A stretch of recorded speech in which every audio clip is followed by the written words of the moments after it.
Sela Dubois rode in the back of the city bus, her gaze lost out the window, blind to the passing urban sprawl. 3 years. A full 3 years of her existence squandered behind bars for an offense she was innocent of. Her fingers clutched a tattered old tote bag that held her scarce possessions, the sole remnants of the life she once knew. At 28 years of age, she confronted a desolate future. Unemployed, her reputation in tatters, with friends who had long ago vanished. Just a single person had faith in her to the very last, her father, Elias Dubois, who appeared for each and every visit. His once grizzled hair had turned almost completely white over those years, his wrinkles had grown deeper, yet his expression stayed steady and calm. "My daughter, I know you are blameless. I will uncover the one responsible. I swear it." Those very words were her comfort on the cold nights inside the walls of the Zelda State Penitentiary down in Georgia. Back when her entire world felt as if it had utterly shattered, the bus then halted on a familiar street. Sela disembarked and drew a long breath of the spring atmosphere. It was a lovely day in May. The trees were vibrant and green, and the sky was cloudless. She began walking towards her childhood residence, her heart hammering wildly within her chest. Soon she would see her father, embrace him, and together they would begin to finally end this long nightmare. However, the house appeared altered. The picket fence wore a new coat of paint, and strange flowers blossomed in the garden. Sela frowned, yet reasoned her father simply wanted a change. She ascended the porch stairs and pushed the doorbell. Several silent seconds elapsed before she detected footsteps. The door swung open to reveal her stepmother, Zola. She was a woman in her mid-40s, with a perfect coiffure and a frigid, calculating expression in her eyes. Zola had wed her father 7 years prior, a mere 2 years after Sela's own mother had died. The two had never seen eye to eye. Zola was ambitious, always seeking an edge, and Sela had known it from day one. "Well, look who's finally here," Zola said, scanning Sela from head to toe with visible disdain. "Finally out, are we? Where is Dad?" Sela questioned. Attempting to peer past the woman's shoulder into the home, Zola folded her arms, presenting a venomous smile, a smile that shot a shiver straight down Sila's spine. "We put him in the ground a year ago. This house belongs to me now," she stated with toxic glee. The ground felt like it was shifting beneath Sela's feet. She clutched the doorframe, her legs threatening to collapse. "What? What are you saying? Your father died a year ago. A horrible fire occurred at the cabin up in the Appalachians." The blaze was so intense that they couldn't even identify the remains. Zola appeared to savor each and every word. "We gave him the best burial we could manage, so you can leave now. This home is mine. He amended the will before his death." "That's a lie." Sela's anger mingled with her despair. "My father was still sending me letters just a year ago. He visited me in prison." Zola released a jeering laugh. "Are you simple? He has been gone for a year while you were tucked away, completely uninformed. What a pity. You didn't even get to attend the funeral. But I suppose they don't give inmates a pass for that, do they?" Sela was rendered speechless. Her father's last letter arrived 2 years ago. Then, only silence. She had assumed he was ill or simply occupied, and now he was gone, dead and consumed by fire, and nobody had even bothered to tell her. Bothered to inform her. "Get out of my sight," Zola commanded, slamming the door shut in her face. Sela stood motionless on the porch, her gaze fixed on the closed door. Tears cascaded down her face, but she felt nothing. Her father was gone, the sole person who had believed in her, the only one who'd vowed to reveal the truth, was no longer with her. It was too late. She hadn't been able to say farewell, nor tell him how deeply she loved him or even offer her gratitude for his unwavering belief. Turning, she descended the steps slowly, her feet moving as if by instinct, carrying her far away. From that house, from the vicious smile of her stepmother, she roamed the streets without purpose until her journey ended when she found herself standing before a small, historic black church on the outskirts of town. A quiet cemetery was situated right beside it. "I have to find his grave," she resolved, wiping away her tears. "I just need to stand beside him for one moment, to ask for his forgiveness for my absence in his final moments." She then pushed open the ancient, wrought-iron gates of the cemetery. Rows upon rows of crosses and headstones stretched out before her. Somewhere within, her father was laid to rest. Selah moved among the tombs, reading each name, but she was unable to find a single headstone bearing the surname Dubois. She searched the old section, then the new. Still nothing. "Who are you seeking, girl?" A gruff voice spoke from behind her. Selah spun around. An elderly man of about 70, in a faded jacket and scuffed boots, was leaning on a rake. "The groundskeeper. My father's grave, Elias Dubois. He was buried about 1 year ago." The man observed her intently for a moment before shaking his head. "Don't waste your time looking, child. That grave does not exist," he stated in a low tone, glancing around furtively. "But I have something he instructed me to give you." He guided her to a small shed, concealed beneath old magnolia trees. From inside, he retrieved an envelope. Selah accepted it. With unsteady hands, her heart pounded in her chest. The penmanship belonged to her father. She would know that script among 1,000 others. The envelope was meticulously addressed to Selah Dubois. "Open only in person." Selah stood in the middle of the palpitating cemetery, clutching the envelope, barely comprehending what she saw. It was her father's handwriting. His very own hand had formed those letters. But how could it be? Zola claimed he was dead. "Where did this come from?" she asked, her voice trembling. The groundskeeper glanced around once more, as if worried they were being watched. "Elias visited me just over a year ago, paid me generously, requested my discretion, and instructed me to give you this envelope upon your return. He said you were leaving for a long while, but that you would return one day." I asked no questions. He was a serious and dependable man. I had known him for many years, and after that, he simply vanished. I don't know his whereabouts, but he gave me his word, and I keep my promises. "Over a year ago? But they said he died just 1 year ago. I can't say what they told you, young lady," the old man answered, shaking his head slowly. "All I'm certain of is that there's no Dubois grave in this cemetery. I have checked it several times, and he asked me to hand you this very envelope the moment you came back." Selah studied the envelope she was holding in her hands. It was secured with a crimson wax seal. Her father had always possessed a fondness for such old-fashioned customs. Something small and metallic could be heard rattling within. "Thank you," she breathed. The man simply nodded and walked off, leaving her alone.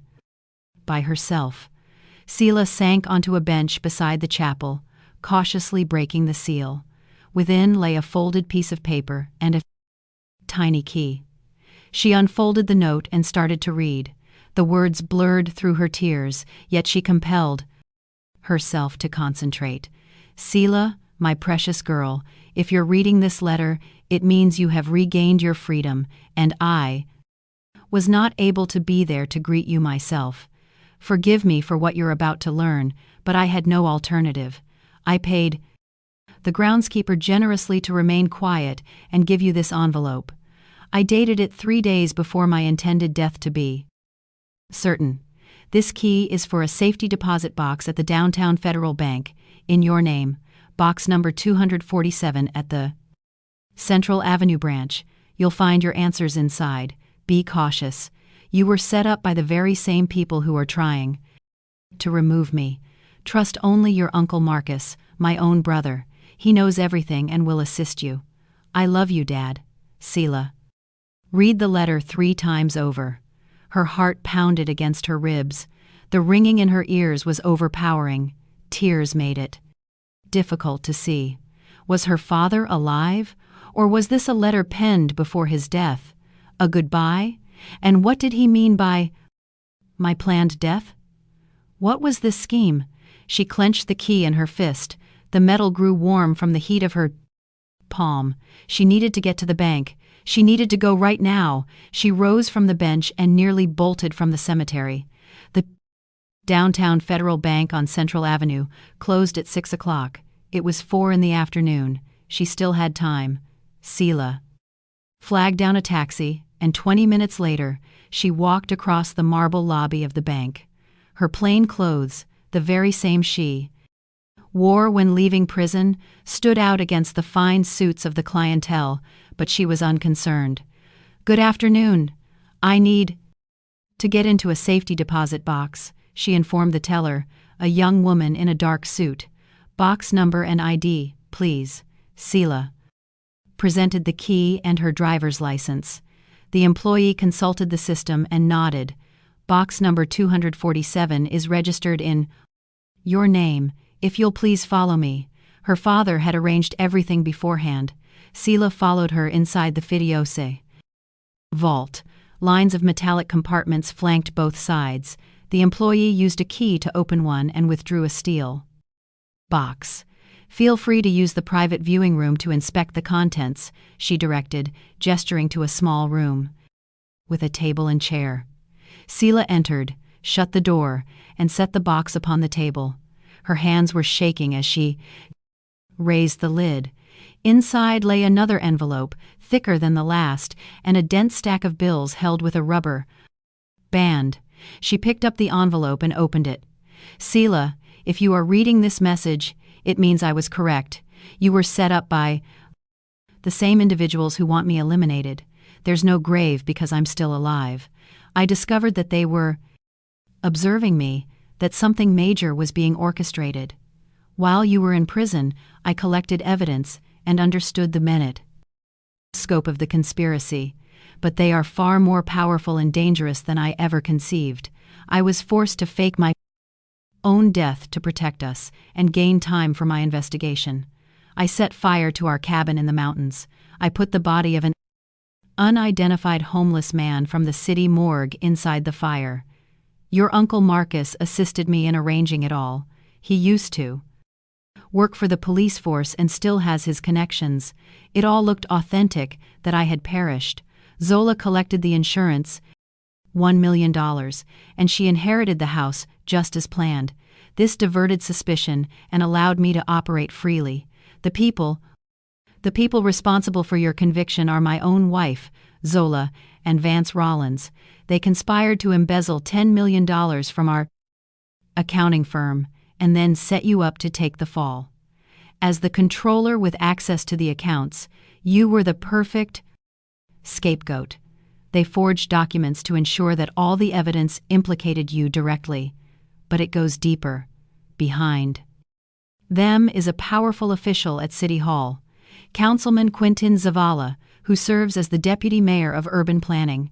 He is concealing a vast bribery network involving developers who pay for unlawful permits to construct in protected zones. Rollins acted as his middleman. You must find your Uncle Marcus. He has relocated to 12 Market Street, apartment 5. He will know the next steps and will bring you to me. Inside the envelope is $100,000 for your initial expenses. Be careful. Do not mention this letter to a single soul.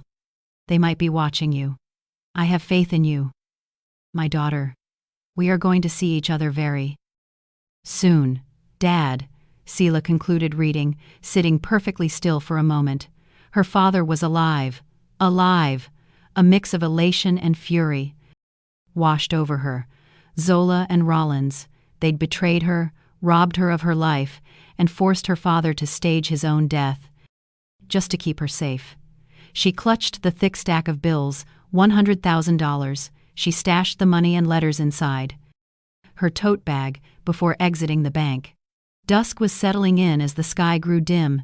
She needed to reach her uncle's place, Marcus, with all possible speed. Market Street was located across town. Selah boarded the bus, clutching her bag tightly, containing the cash and the letters. Her gaze was fixed on the window, yet she saw nothing, completely lost in her thoughts. Her father was alive. This meant a chance for justice was finally possible. But how? Zola and Rollins were powerful individuals, and backing them was the deputy mayor. When she was alone, they defeated her effortlessly. But she was no longer alone. She had her father and Uncle Marcus with her. Marcus Dubois was her father's younger sibling. At 53 years of age, he was a veteran who had served with the Atlanta Police Department for more than 20 years before his retirement. Sela recalled him as a kind and honorable man who consistently arrived at family gatherings with both a present and a joke. If her father had faith in him, then Uncle Marcus was a dependable ally. The bus halted adjacent to a park.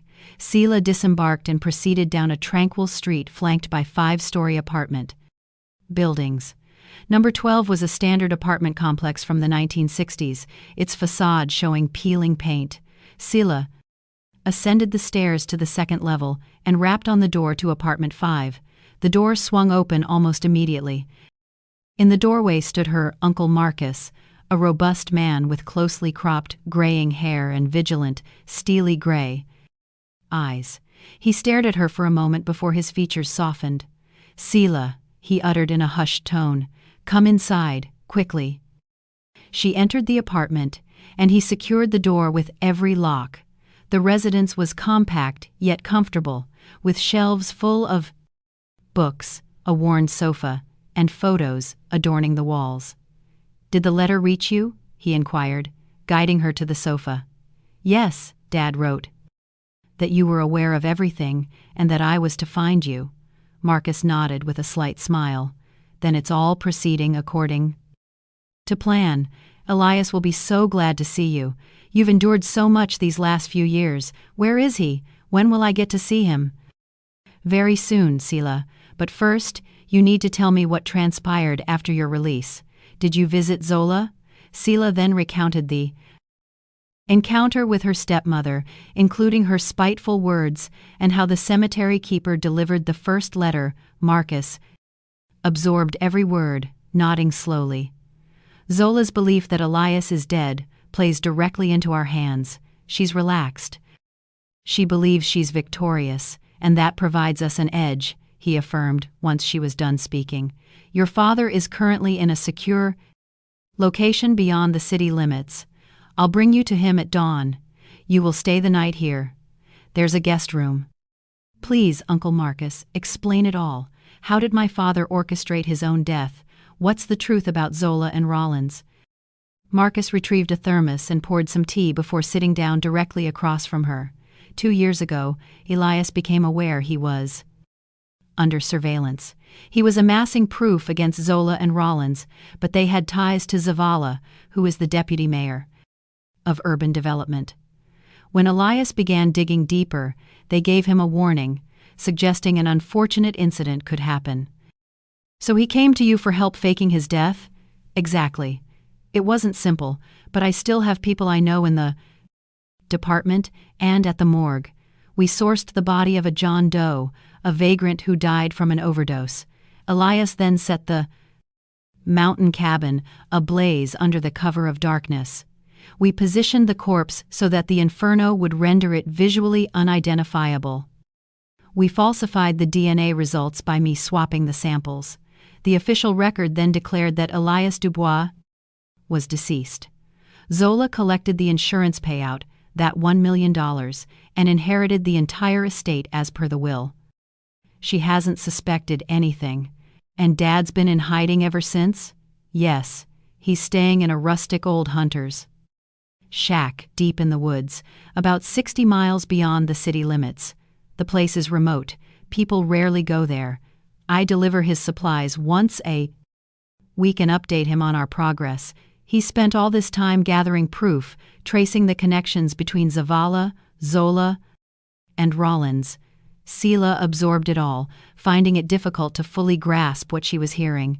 Her father, a modest accountant and entrepreneur, had managed an operation of this magnitude. It required incredible bravery and will. What did he manage to find on Zavala? Zavala shields a whole network that issues illegal construction permits. Certain developers are desperate to build on protected natural land, in areas where regulations forbid any development without multiple environmental impact reviews and approvals. In exchange for kickbacks, around 5 to 10% of the project's worth, Zavala simply signs off on backdated permits or produces fabricated documents that appear authentic, he explained, gesturing to multiple points on a map. Look here, on the banks of Clear River. It's a natural monument and a protected area, but 2 years ago, they erected a large complex of high-end condos.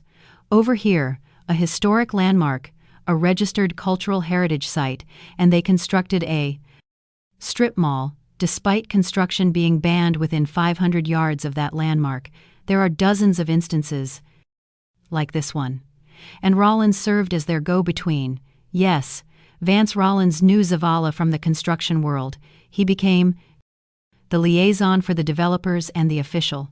He collected the money from the businessmen, funneled a portion to Zavala, and kept the rest for himself. But that wasn't enough. He decided to bankrupt our company and frame you. How exactly? Zola granted him full access to the company's private records. I trusted her completely. Rollins forged invoices and wired $10 million from our accounts, then doctored the records so that every single one of the transactions seemed to have originated from your computer terminal. When the theft came to light, investigators found the electronic evidence at your desk. You couldn't establish your innocence. The proof against you was crushing. Sela recalled the day she was taken. She'd arrived at work like any other day, but an hour later, police raided the building. Searches, questioning, accusations. She insisted her ignorance, but her pleas fell on deaf ears. Rollins faked his fury. Zola wept, professing she was unable to believe her stepdaughter was culpable. What followed was the trial, the verdict, and the sentence to prison. I've collected evidence that Rollins made the phony accounts, her father went on. I possess bank records, recordings of phone calls between him and Zavala, plus pictures of them meeting. Yet it's insufficient for a conviction. We need undeniable evidence and an ally inside the administration we can rely on. The corruption is profound. A number of officials at City Hall have ties to Zila. Sela considered this. For 3 years, she had yearned for justice. At last, a chance had finally emerged, but the path ahead was long and treacherous. I am prepared to fight, Uncle Marcus. I'll do absolutely anything to see them fall. Marcus regarded her with admiration. I never doubted your strength. Your father is so proud of you. We will visit him tomorrow morning to review the plan. For now, you must rest and eat. You need all your strength. Marcus guided her into the kitchen. Dinner was hot and waiting in the oven. He placed the dishes upon the brown table.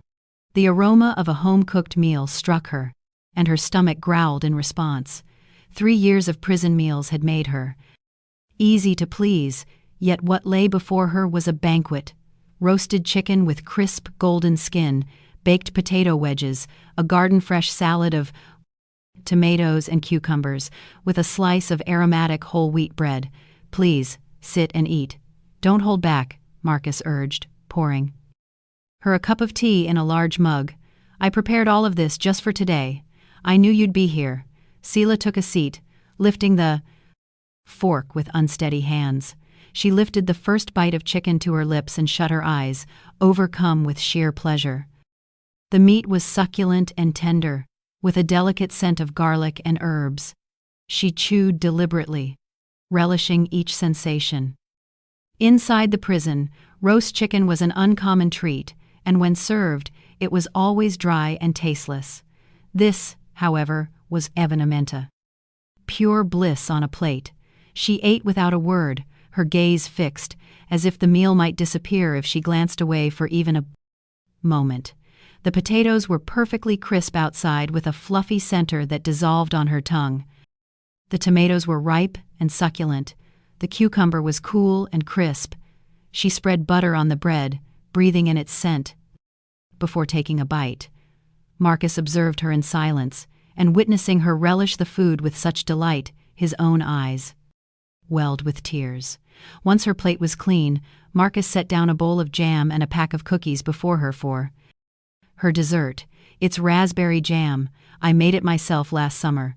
Seela sampled the jam along with her sweet tea, fragrant with whole berries, a flavor of sunshine and liberty. She finished the entire mug of tea and had a couple of cookies, finding it impossible to resist. Her stomach, unused to such real food, complained, yet she refused to deny this simple pleasure. It's time for a bath, Marcus suggested, gesturing to the bathroom. A fresh towel is on the shelf, and the robe is hanging from the hook. A long, warm soak will do you a world of good. Seela entered the bathroom. It was a small but cozy space. White tiles, an aged but well-kept bathtub, and a mirror above the basin. She twisted the tap, and steam began to rise. Started to fill. Resting on the tub's edge was a bottle of bubble bath and a fresh bar of lavender soap. She disrobed and gently lowered herself into the hot, nearly scalding water, which enveloped and seeped into every pore. A soft sigh passed her lips. In prison, it was only cold or tepid showers, a mere 5 minutes in shared rooms. It was a forgotten luxury. She added bubble bath to the water, and the tub soon filled with fragrant, soapy clouds. She leaned back, submerged to her neck, shut her eyes, and let herself truly relax for the first time in 3 years. The warmth didn't merely cleanse the grime, it dissolved the deep exhaustion, the tension, and all of the fear. She remained there for nearly 20 minutes, replenishing the hot water as it cooled. She cleansed her hair with a real shampoo that had the scent of apples.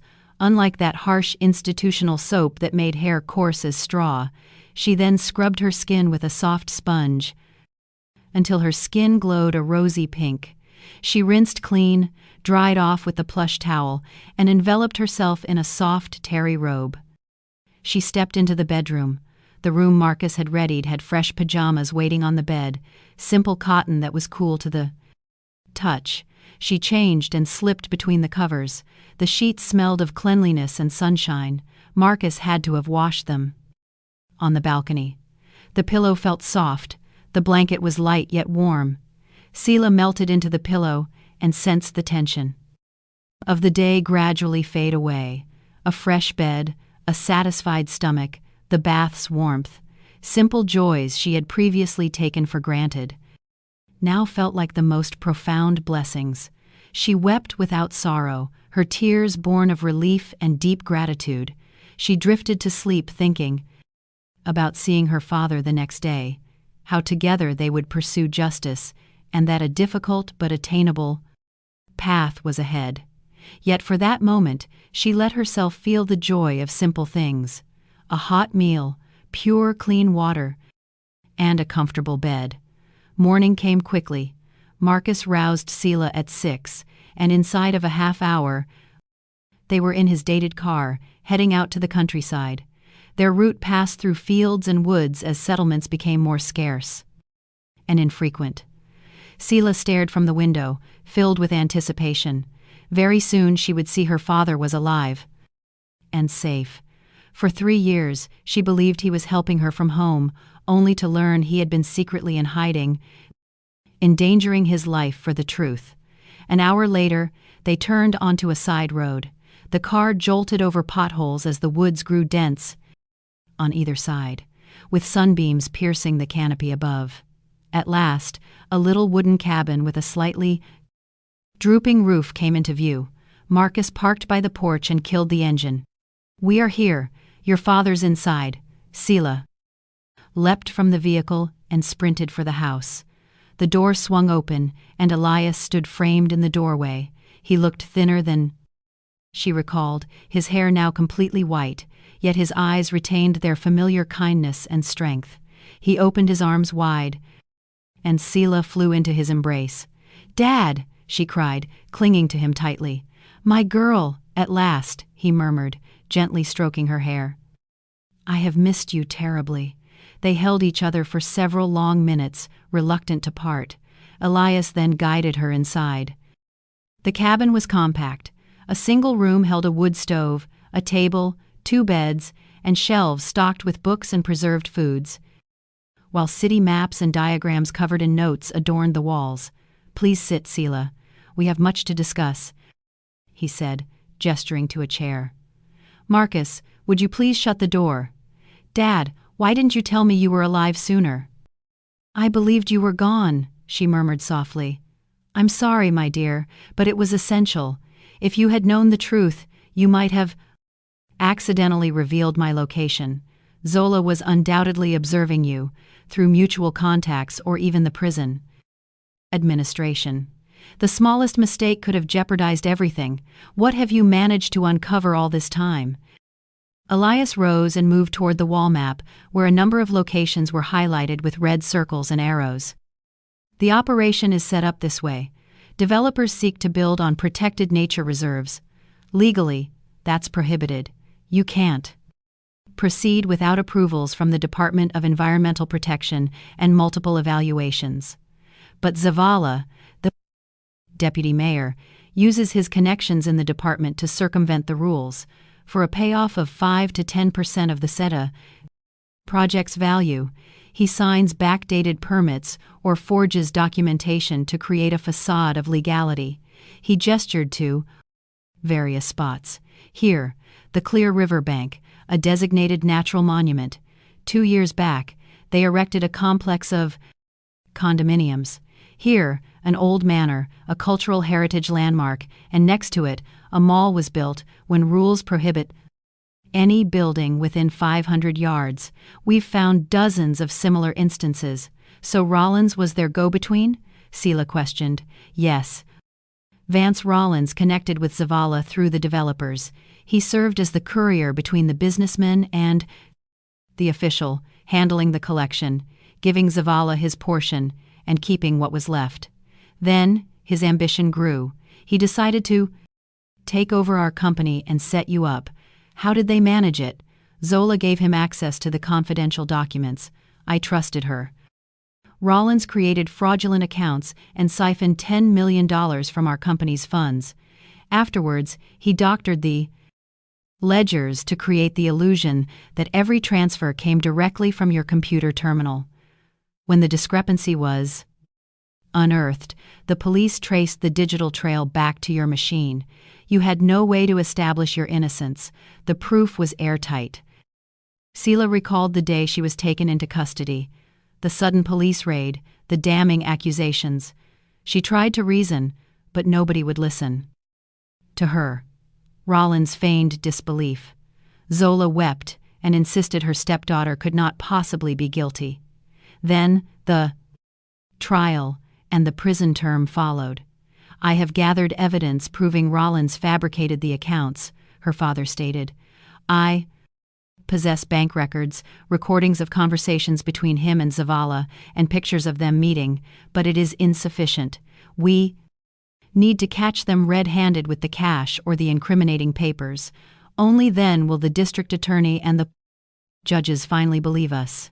So how are we going to do that? Sela inquired. Elias moved back to the table and produced a file. I've discovered that Zavala is orchestrating a new arrangement. A major developer plans to build a high-end housing complex in the old city park, a treasured 19th-century garden. It is completely illegal, but Zavala took a $15 million bribe. The transaction is arranged for 1 week from today. Rollins is serving as the intermediary again. Does this mean we must intercept them during the exchange? Precisely. However, for this to work, we need cooperation from the police and the district attorney. The complication is that many officials have ties to Zavala.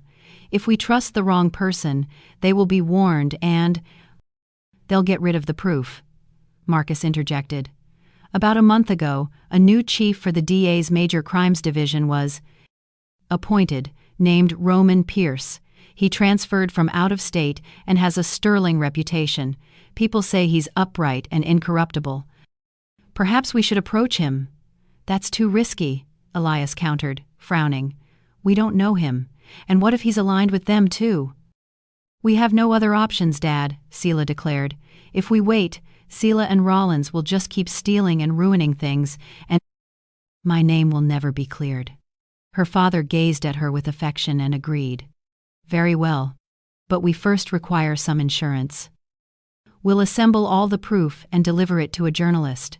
Should something go awry, the information will be made public anyway. Which journalist? She asked. There's an independent online magazine called Justice Watch. The director, Terrence Major, is famous for his corruption investigations. I reached out to him online. He is willing to assist, but demands irrefutable proof. Seela felt a spark of hope. The strategy was taking form. Assemble the evidence, deliver it to the journalist, visit the DA's office, and trap the culprits red-handed. It was perilous and hazardous, yet achievable. When do we begin? Immediately. This evening, you'll meet Major and provide him copies of the files. Tomorrow, you are to go to the DA's office and see Roman Pierce, and in 1 week's time, we will lay the trap for Seela and Rollins. Later that evening, Seela met Terrence Major at an unassuming cafe situated on the edge of the city. A journalist in his 40s, he sipped his coffee, listening intently as she recounted her tale. So, your father is living and has spent 2 years collecting evidence? He inquired once Seela was done. That's correct.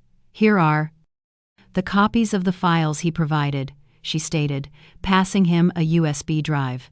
Major accepted the device, twirling it in his fingers. I know of Seela. A couple of years back, I attempted a report on his activities, but I lacked sufficient proof to publish it.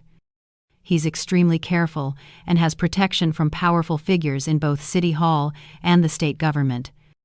If your story holds up, this could be a monumental scandal. It's all true. My father put his life on the line for this proof. I understand. I will review it all and launch an investigation, but we cannot publish until they're caught red-handed.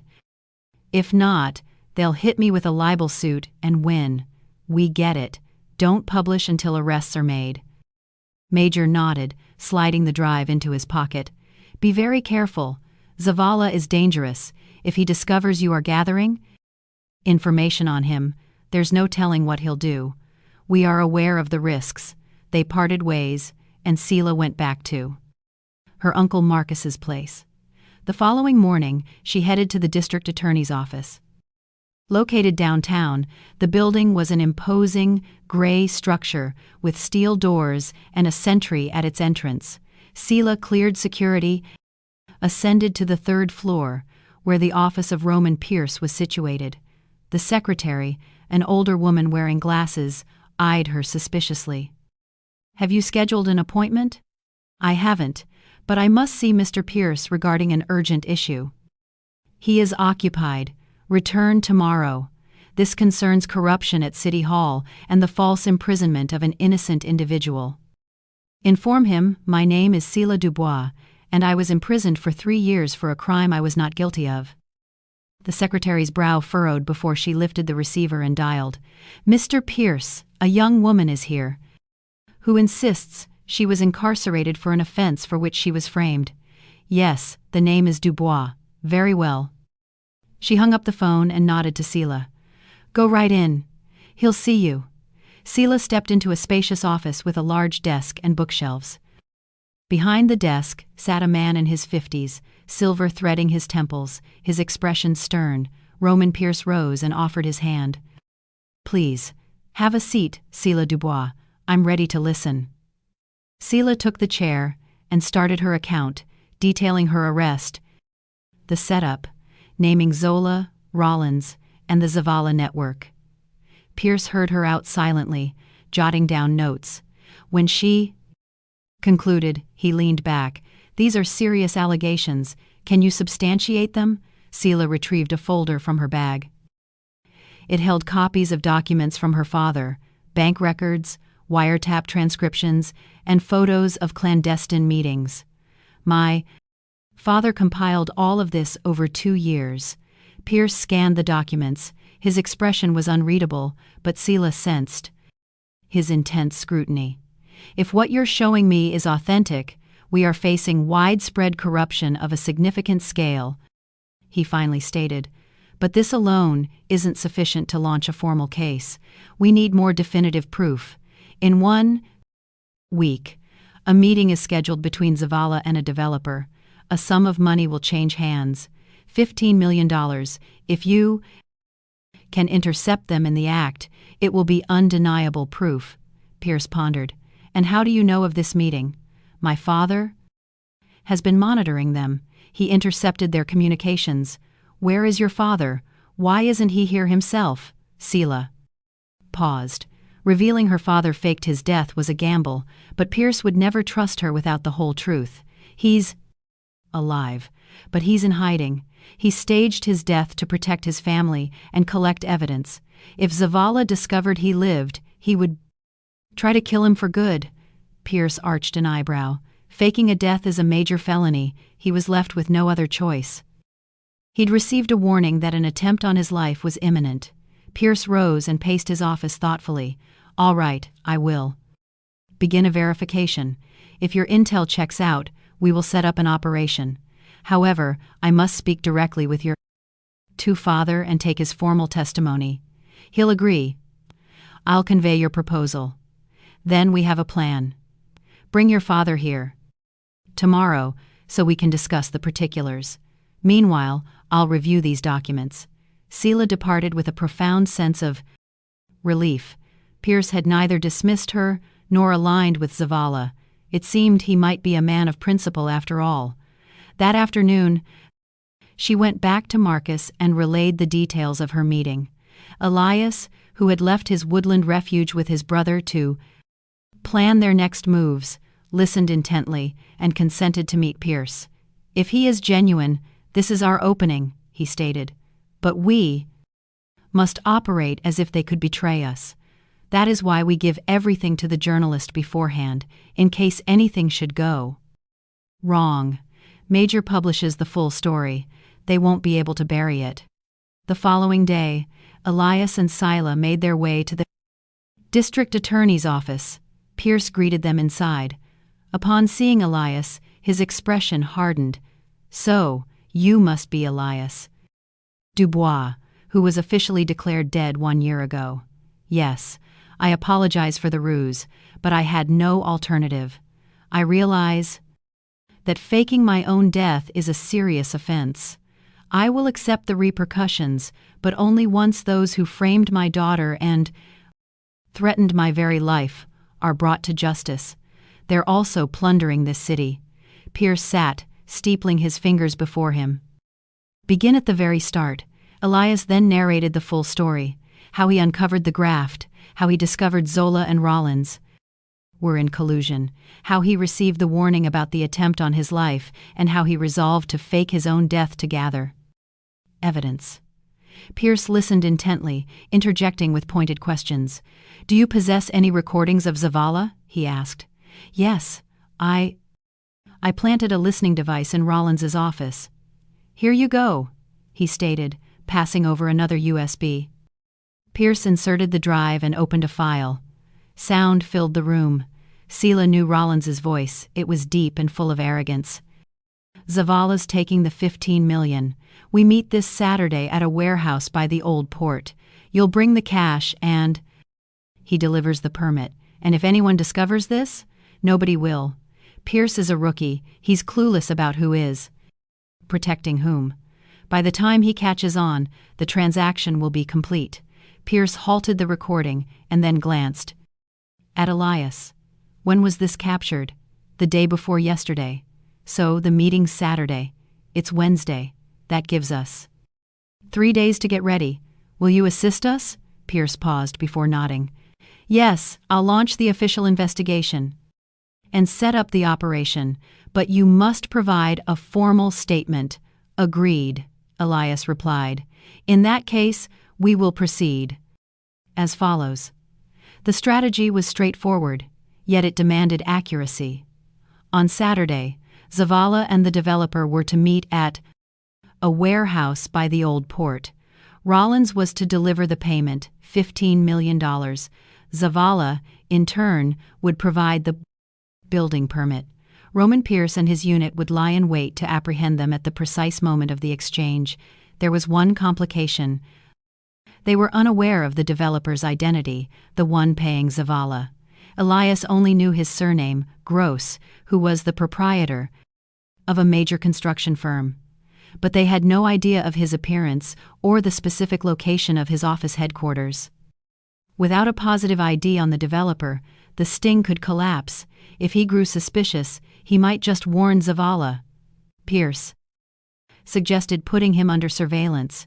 His team would tail Rollins and discover where and when he was meeting Gross before Saturday.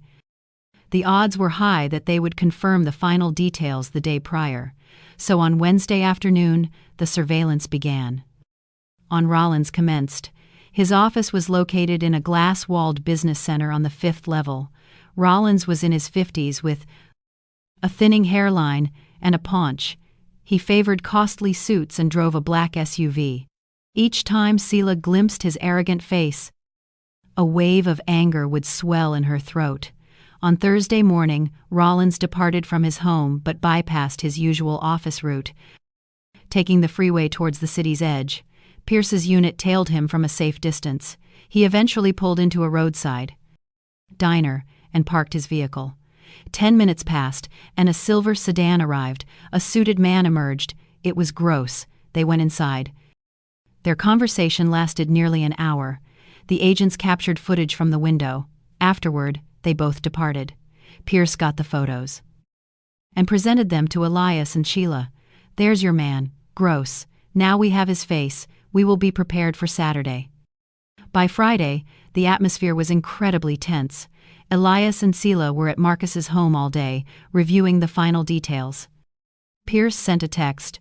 "Tomorrow at 6 p.m., be ready." Sela barely slept that Friday night. She tossed and turned, her mind racing about the coming arrest. What if Zavala and Rollins sensed the setup? What if they brought armed guards? What if a person within law enforcement was loyal to Zavala and warned him? In the morning, her father embraced her. "It will be all right, my girl. We have come much too far to retreat now. I'm afraid, Dad. Me too. But we are stronger when we are together." At 5 in the afternoon, they departed for the old port. This was a deserted district on the city's fringe where barges had once unloaded their cargo. Now, only dilapidated warehouses and corroded cranes were left, an ideal location for a secret rendezvous. Pierce and his team were already in position, concealed in an adjacent warehouse with a clear line of sight to the open area before the main building. Every agent was equipped with a camera and an intercom. Sela and Elias remained in Pierce's vehicle, parked within the shadows of a decrepit hangar. "We wait," Pierce stated tersely. Time seemed to crawl by with agonizing slowness. Sela watched the clock. 58, 59, 6 o'clock. Exactly at 6, Rollins's black SUV rolled into the open space. He parked beside the entrance, emerging with a metal briefcase in hand. A moment later, Gross's gleaming silver sedan arrived. The developer exited his car, scanned the area, then walked toward Rollins. They exchanged pleasantries and went inside. "The warehouse. Zavala," Sela murmured. "He'll arrive alone. A man in his position can't be seen with the likes of them," Pierce responded. 5 minutes later, a dark blue vehicle with blacked-out windows pulled up. A man, 5'10" in a flawless suit, emerged, holding a folder. It was Zavala. Sela knew him from the photographs. He was corpulent and imposing, carrying himself with an air of authority. As he went into the warehouse, Pierce raised the intercom. "All units, stand by. Await my signal." Faint voices drifted from a partially open window. An agent activated a directional microphone and initiated the recording. Suddenly, the voices were distinct. "The cash is all here," came Zavala's voice. 15 million, just as we agreed," replied Gross. "And what about the permit?" The documents are right here. The permit itself was signed yesterday. The report affirms that. The land is not a protected natural monument. Every stamp is in place. You can begin tomorrow. Excellent. And here is your share. The sound of the briefcase latch echoed. Do you want to count it? No. I have faith in you. It is a pleasure to conduct business with professionals. Pierce keyed his intercom. Move in. Take them down now. The agents burst in simultaneously from multiple directions. Sela and Elias leaped from the car, racing after them. Inside the building, there was pandemonium. Zavala lunged for the briefcase, but an agent intercepted it. Gross made a break for the door but was cut off. Rollins just stood there, pale-faced, his mouth agape. Zavala, Rollins, Gross, you are all under arrest on suspicion of corruption, bribery, and fraud, Pierce declared, flashing his badge. Anything that you say can and will be held against you in a court of law. Zavala shot him a look of pure venom. You are going to regret this, Pierce. I have powerful friends. You will be out of a job within a week. We shall see, Pierce answered coolly. For the time being, get the cuffs on them. A search of the scene commenced. The briefcase held exactly $15 million. Zavala's folder contained forged permits and counterfeit seals. Everything was bagged as evidence. As the trio was led outside, Sela studied their faces. Zavala's was a mask of dark fury. Gross looked petrified. Rollins seemed completely disoriented. Then Rollins's eyes met hers and he froze. You are supposed to be in prison. I was released, Vance, Sela answered icily. And now it is your turn. How did you possibly learn about all of this? Who was helping you? Elias emerged from the shadows to stand beside his daughter. When Rollins saw him, his face went completely white. Elias, but you're supposed to be dead. As you can see, I am not, and now you'll pay for everything you have done. They escorted Rollins to a squad car. Sela observed the vehicles carrying the suspects depart and felt a mixture of triumph and profound relief. This wasn't the end. The interrogations, legal proceedings, and the trial were all yet to come, but the crucial first step was complete. The offenders were ensnared. Following the arrests, the real work began. Roman Pierce questioned the detainees, examined files, and collected more proof. Zavala's obstinately refused to admit his guilt, asserting the payment was a loan, not a bribe.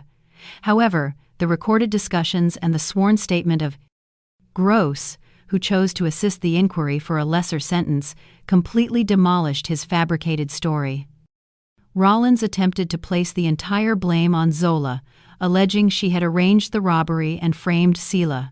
Nevertheless, the financial records proved he established the fraudulent accounts and transferred the funds. Zola was called in for questioning. Sela attended her stepmother's interview. Zola walked into Pierce's office, carrying herself with her head held high, but seeing Sela and Elias, she froze. You, she aimed at her husband. You are alive? Indeed, Zola. Alive and quite well, Elias responded coolly. And you will now account for your treachery. My treachery? I have done nothing, she attempted to object, her voice shaking slightly. Pierce then set a file down before her. These are the transactions in your accounts. Following the theft from your husband's business, you got $5 million. Those transfers came from accounts that Rollins managed. Tell us where that money originated. Zola's face went white. Vance gave it to me as a loan. I was in debt. What kind of debt? Elias questioned icily. I covered all costs. You wanted for nothing. It was a private matter. We also have the recordings of your calls with Rollins, Pierce stated, starting the audio file. Zola's voice filled the room. When will you be sending my share? I am risking just as much as you. If this works, Elias will remain clueless, and that girl will be put behind bars." Zola hid her face with her hands. "I didn't mean to. It was all Vance. He pulled me into it." "That's a lie," Elias interjected. "You proposed the robbery. You provided him access to the files. You assisted in laying a snare for Sela. She was an obstacle." Zola abruptly shrieked, finally breaking. "You always cared for her more than me. To you, I was nothing but a wife of convenience. And she was your precious child. I needed to get her out of the way and claim what was rightfully mine." Sela heard the tirade and felt not anger, but compassion. Zola lived a lie for 7 years, deceived her husband, and destroyed her stepdaughter's life. And for what reason? For wealth and the mere fantasy of love. Pierce concluded the questioning and directed Zola's arrest. As she was escorted out, Sela remained in the office, gazing through the window. "How are you feeling?" her father inquired, coming closer to her. "Exhausted, Dad. I'm just so tired of all this. It will all be finished shortly. The judge will rule and we can finally live in peace. What about you? You staged your own death. That is a crime too." Pierce vowed to consider the situation. "Most likely, I will just receive a fine. That is not important. What truly matters is that you are now free." Sela embraced him tightly. "Thank you for not giving up, for always believing in me. I will forever have faith in you, my girl." Several days after, Terrence Major released a significant investigative report in his online publication, Justice Watch, titled "Graft at City Hall: The Betrayal of Our City." The piece described the Zola scheme, itemized the unlawful building projects, and featured audio recordings and photos. The news became a sensation. Other news outlets amplified the story, igniting a firestorm of public outrage. The mayor, who had once shielded Zavala, was compelled to resign. The regional prosecutor's office initiated a sweeping investigation into all construction projects from the last 5 years. It soon emerged Zavala had approved illegal permits valued at over $200 million, resulting in immense harm to the environment and cultural sites.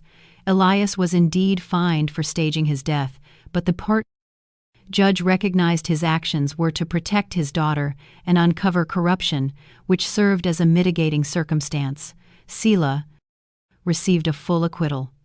The court determined Rollins and Zola had conspired to frame her. She was awarded $1.5 million as compensation for her 3 years of wrongful incarceration. It could not restore the lost time, but it offered a new beginning. Rollins received a 12-year sentence for fraud, forging documents, and bribery. Zola was given 8 years for her complicity in the embezzlement and falsification. Zavala got 15 years and the confiscation of all his wealth. Gross was given 5 years of probation for his cooperation with the prosecution. As the sentences were announced, Sela felt that the crushing burden she had carried for years had at last been lifted. Justice had been served. Those who ruined her life were now punished. 3 months after the trial, Sela and Elias went back to their family home, which was legally theirs once more. Although Zola had sold some furniture and possessions, they purchased new things. Her father rebuilt the business that Rollins had deliberately bankrupted. It was an arduous and lengthy process, but they had the main thing they needed. They were together. One morning, Sela drank coffee in the kitchen when the telephone rang. It was Roman Pierce. "Good morning, Sela. How have things been?" "Fine, Mr. Pierce. Thank you for calling. I'm not just calling for courtesy's sake. I have a proposal. I require assistance. Someone who grasps the mechanics of financial schemes and is adept with paperwork. You served 3 years in prison for another's crime, but you're an expert with accounts. Would you be willing to consult on an ongoing investigation?" Sela stood frozen, with the coffee mug in her hand. "Are you being serious?" "Completely. We are investigating a case involving corruption and economic crimes. Your background would be indispensable." Sela considered his offer. This job was an opportunity to assist others who were wrongfully accused, to combat corruption, and to redeem those 3 long years spent behind bars. I accept, Mr. Pierce. When do I begin? Monday. She hung up the phone and smiled. A life that had felt destroyed was beginning to discover a renewed purpose. Her father had also found a new calling. He began consulting small businesses on defending against hostile takeovers and financial fraud. His fight against Zavala and Rollins made him an expert. Entrepreneurs sought his counsel, and he helped them, fulfilled by protecting honest folk from swindlers. Uncle Marcus resumed his quiet life, so proud of his niece and his brother. He visited often, and together they would reminisce about those intense days when they were setting their trap. One evening, Sela and Elias sat on the porch, observing the sunset. It was late autumn. The leaves had turned to gold, and the air was crisp and pure. You know, my girl, I often ponder how everything could have gone differently, Elias said, sipping his tea. If I had not faked my death, Zavala would have killed me. So many things aligned perfectly for us. But those weren't coincidences, Dad. That was all your decision. And your courage. You gambled everything for the truth. We both did. You could have crumbled in prison, but you remained steadfast. That means the world, Sela observed him. In recent months, he appeared to have shed years. His eyes sparkled once more. He'd regained his health. The lines on his face had eased. His silver hair now looked distinguished. Do you ever think of Mom? She inquired gently. Every single day. She'd be so proud of you. You're as powerful and true as she was. I miss her so much. I do, too. But we have to move forward. A quiet settled between them, filled with the rustle of leaves and the birds' song. Sela felt a tranquility she hadn't experienced for years. For the first time since being arrested, she could inhale deeply, free from the fear of it all crumbling tomorrow. Dad, regarding the company, are you considering expansion? No, growing bigger isn't the main goal now. I want to rebuild our name, assemble a solid team, and simply operate ethically. The profits will come. A clear conscience is what matters. I admire that. And what about you? Are you ready for work? Yes. I'm eager to contribute again. I know you'll be magnificent. You are brilliant, persistent, and full of integrity. Sela's lips curved into a smile. She genuinely felt at peace at last. 3 years in prison hadn't shattered her, it had forged. Now, she understood the cost of justice and was prepared to defend it. Another year went by. Sela was thriving at work, alongside her father at the company. Elias had succeeded in its complete restoration. He brought on new staff, secured deals with several major clients, and won back the trust of their partners. The firm's reputation was once again beyond reproach. On one particular Saturday, they drove to the cemetery, not the one where the groundskeeper had passed Sela the note, but to the one where her mother, Irene, was laid to rest. Her gravesite was immaculate, with a white marble stone and fresh blossoms. Her father visited once a month without fail. They stood in quiet reflection, honoring a wife and mother. Then Elias spoke. Irene, we succeeded. We overcame the people who sought to ruin our family. Sela has your strength. I am so proud of her. Sela placed flowers by the stone, murmuring, Thank you, Mom, for showing me how to never surrender. They drove back home to find Uncle Marcus already arranging the dinner table. He'd cooked a traditional family meal. A homemade soup, potatoes with savory mushrooms, and meatballs.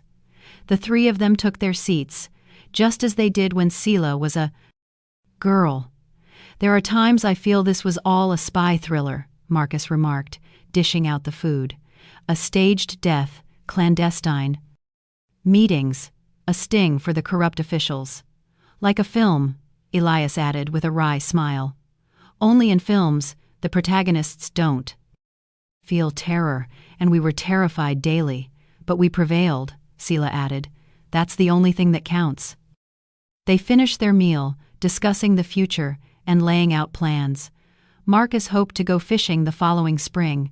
Elias intended to launch a new branch of the business. Sela listened, smiling warmly. Life was advancing again, only now it was filled with purpose and justice. The bleak years were in the past, their future luminous. That evening, Sela sat in her room, sifting through old photographs.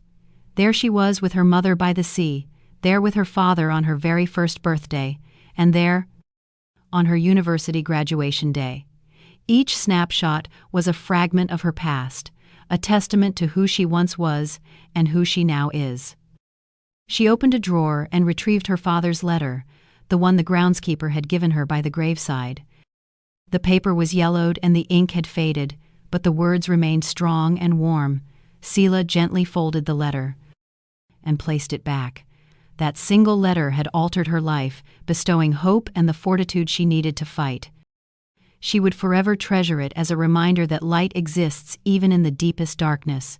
Her father knocked at the door, and he peeked inside. Still awake? Just looking through photos, remembering. He sat beside her and gazed at the pictures. Time moves so fast. It feels like just yesterday you were a small girl, and now you are a woman. Are you proud of me? More than you could ever know. They embraced, and a profound warmth filled Sela's heart. She had been through an ordeal, yet she never broke. She lost 3 years of her life, but gained strength and profound certainty. She had faced betrayal, yet she never stopped trusting. Most importantly, she now knew justice was real and worth the fight. Another half-year elapsed. Elias expanded his business, opening another branch in a neighboring city. He advised other entrepreneurs, sharing his own experiences. His story became public knowledge. Several journalists interviewed him, and he took part in conferences. People were inspired by his courage and his determination. Sela supported him in all of these new initiatives.